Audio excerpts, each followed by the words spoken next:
Welcome back into another episode of the Spaceman 2.0 Phoenix Truth Rising Show, here to help you grow in the knowledge and wisdom of truth, and the truth will set you free. With the best history lesson and spiritual insights on the planet, exposure of the Illuminati's plan of world conquest and control is the death knell to the New World Order. So we're going to get back into God, too, has a plan 2000. What's that? For us to wake up to the truth, because the truth will set you free. So America was the only nation which was founded on biblical principles and the common law. And this is enumerated in the first 10 amendments known as the Bill of Rights. So the 10 commandments and the Bill of Rights are God's given laws and rights guaranteed to we the people. So remember that.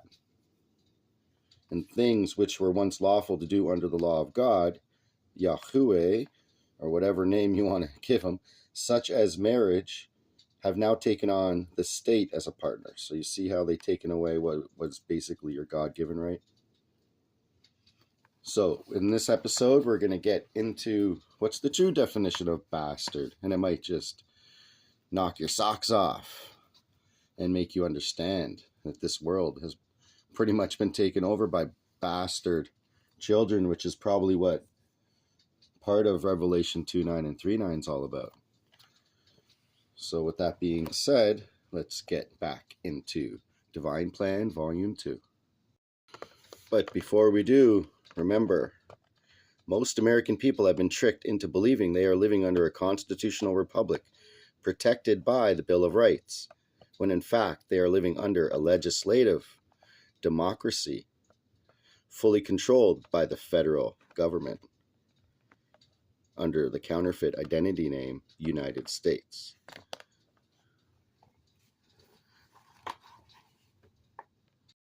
So, starting just down from the top, people are conditioned to believe that a child born out of wedlock will be a bastard and termed an illegitimate child. Most Christians have read the passage in Deuteronomy 23:2, which states, "A bastard shall not enter into the congregation of the Lord." Most people accepting Webster's dictionary as the correct authority on words use Webster's definition of bastard. Bastard, bastard.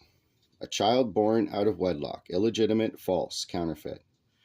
This leads the average person to believe that without a state license, the child will be considered as being not legal by the state, and therefore a bastard, and therefore cursed by the Bible.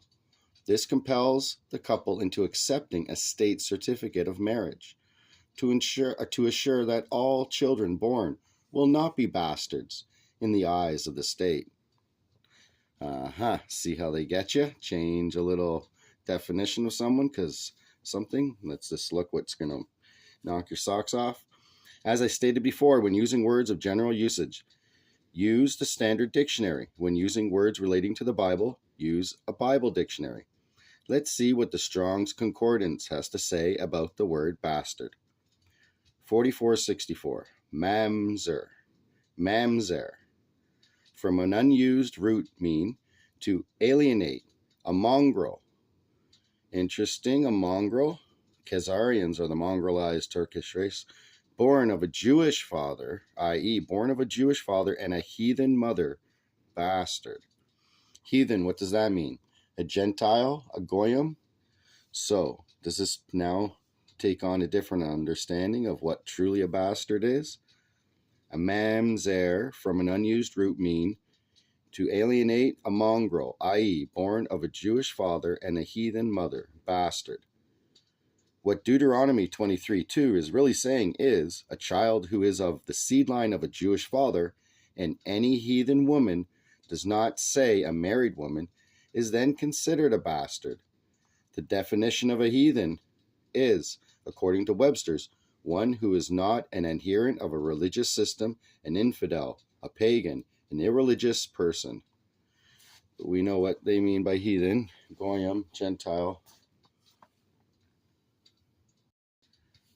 Now we can see how Webster's dictionary has tricked people into accepting a completely different definition of a word, thereby giving the state jurisdiction over the marriage and the children born under the state-approved marriage.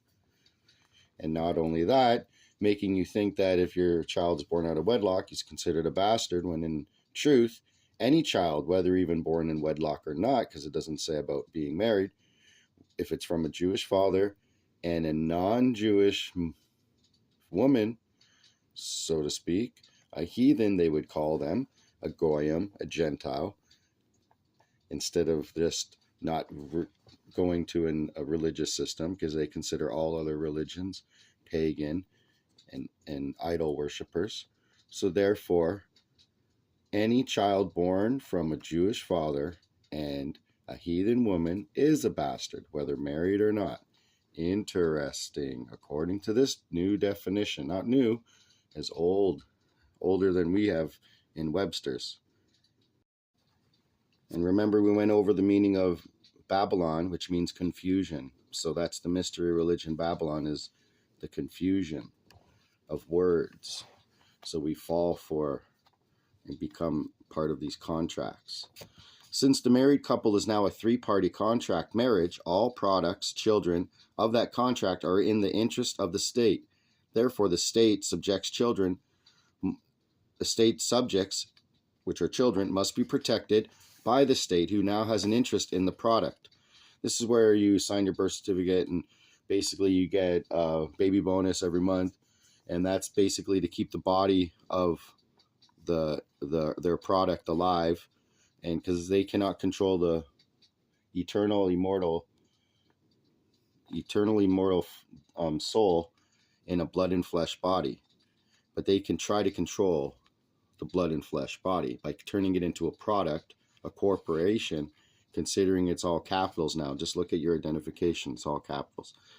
This is where Title 42 of the United States Code comes into effect, as well as Title 20, Education.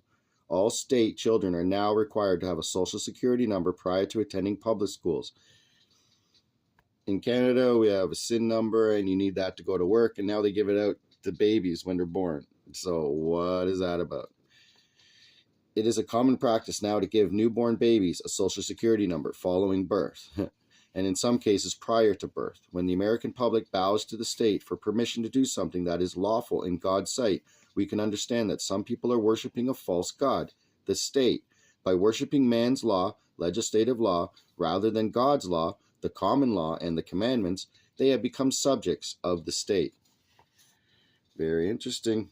Another trick word is person. Most people think that the term person means exactly what Webster says: a human being, an individual, the body of a human being. All legislative statutes use the term person rather than individual. Why so? Let's see what the Law Dictionary, Black's 5th edition, has to say about persons. Person, in general usage, a human being. Natural person, though by statute term, may include a firm, labor, I was going to say corporation, organization, partnerships, association, corporations, legal representatives. Black's page 1028. Person. So legislative and corporations have no soul. So then you become a fictitious entity if you consider yourself a person. Consider yourself a human being and an eternal, immortal, living soul in a blood and flesh body. Soul, spirit, mind, if you want to continue on the truth of the definition. Legislative statutes are written for all persons and not for individuals. Legislative statutes are written for all persons and not for all individuals. You see? Persons, they call us, and then we don't consider us individuals anymore. We consider us persons, and then we fall into their trap of getting caught up in their contract laws. People under contract with government, including state marriage contracts, become persons in the legal term. Instead of being an individual, people have become person subjects of the state government. Understanding government and law is a mystery to most. Understanding that there are now two nations, both called the United States, is even a bigger mystery to most Americans. The counterfeit United States is the beast of Revelation. So, isn't that a new and wonderful insight into your understanding of truth? Which is again proof of the Phoenix Journals are a one-stop shop for the truth and spiritual insights that will help you understand that you are set free by that truth within the light of God. So if you'd like a copy, please scroll down below, help donate, and help me be able to set up a wonderful library for people to actually have perusal of these documents, but I'd like to get them out into your hands because we are the ones that need to continuously set the truth free. So that being said, Mystery Babylon. So let's disclose the initiations the Freemasons take. The mystery religion. Come hither, I will shew unto thee the judgment of the great whore that sitteth upon many waters. And upon her forehead was a name written, Mystery Babylon, the great, the mother of harlots and abominations of the earth. In Revelation chapter 17, we are told of the secret religion, which gives its power to the beast. This secret religion will be large in numbers of members. Membership will range from the average citizen to the president and leaders of nations. This harlot has been discovered. Membership is now over 400 million worldwide. Let's review some of their doctrine. If your wife or child or friend should ask you anything about your initiation, as for instance, if your clothes were taken off, if you were blindfolded, if you had a rope around your neck, etc., you must conceal. Hence, of course, you must deliberately lie about it. It is part of your obligation. Each member swears an oath to conceal the signs and secret passwords of his cult religion. One such initiation involves dressing in a two-piece garment made of thin, white material and looks like pajamas, and each new member is given one sandal to wear on the right foot, leaving the left foot bare. Next, the candidate is blindfolded, and blindfold is called a hoodwink. After the hoodwink is placed over his eyes, a heavy cloth is placed under it to ensure that he cannot see a crack of light. Then the light cloth shirt is arranged so that his left arm is out of it, and the left side of the shirt is folded back and tucked under, leaving the left arm and left side of the torso bare. The left leg of the pajama bottoms are then rolled up high, leaving the left foot and leg bare. Then a blue rope called a cable tow is tied around his neck. Now he is ready for his initiation. After a speech by the senior deacon, you are received into this lodge of entered apprentices upon the point of a sharp instrument piercing your naked left breast, which is to teach you, as this is an instrument of torture to the flesh, so the remembrance of it be to your mind and conscience, should you ever presume to reveal any of the secrets of Freemasonry unlawfully. The sharp instrument is actually a large compass with the two sharp points brought together as one, wherein it is jabbed into the bare breast. Following this, he is taken to the middle of the room for prayer. Made to kneel, the worshipful master prays a formal, generalized prayer, never mentioning the name of Jesus, and ending with, "So mote it be." HATONN. Ever hear any of your so-called extraterrestrial 64,000-year-old entities say such a phrase? I thought so.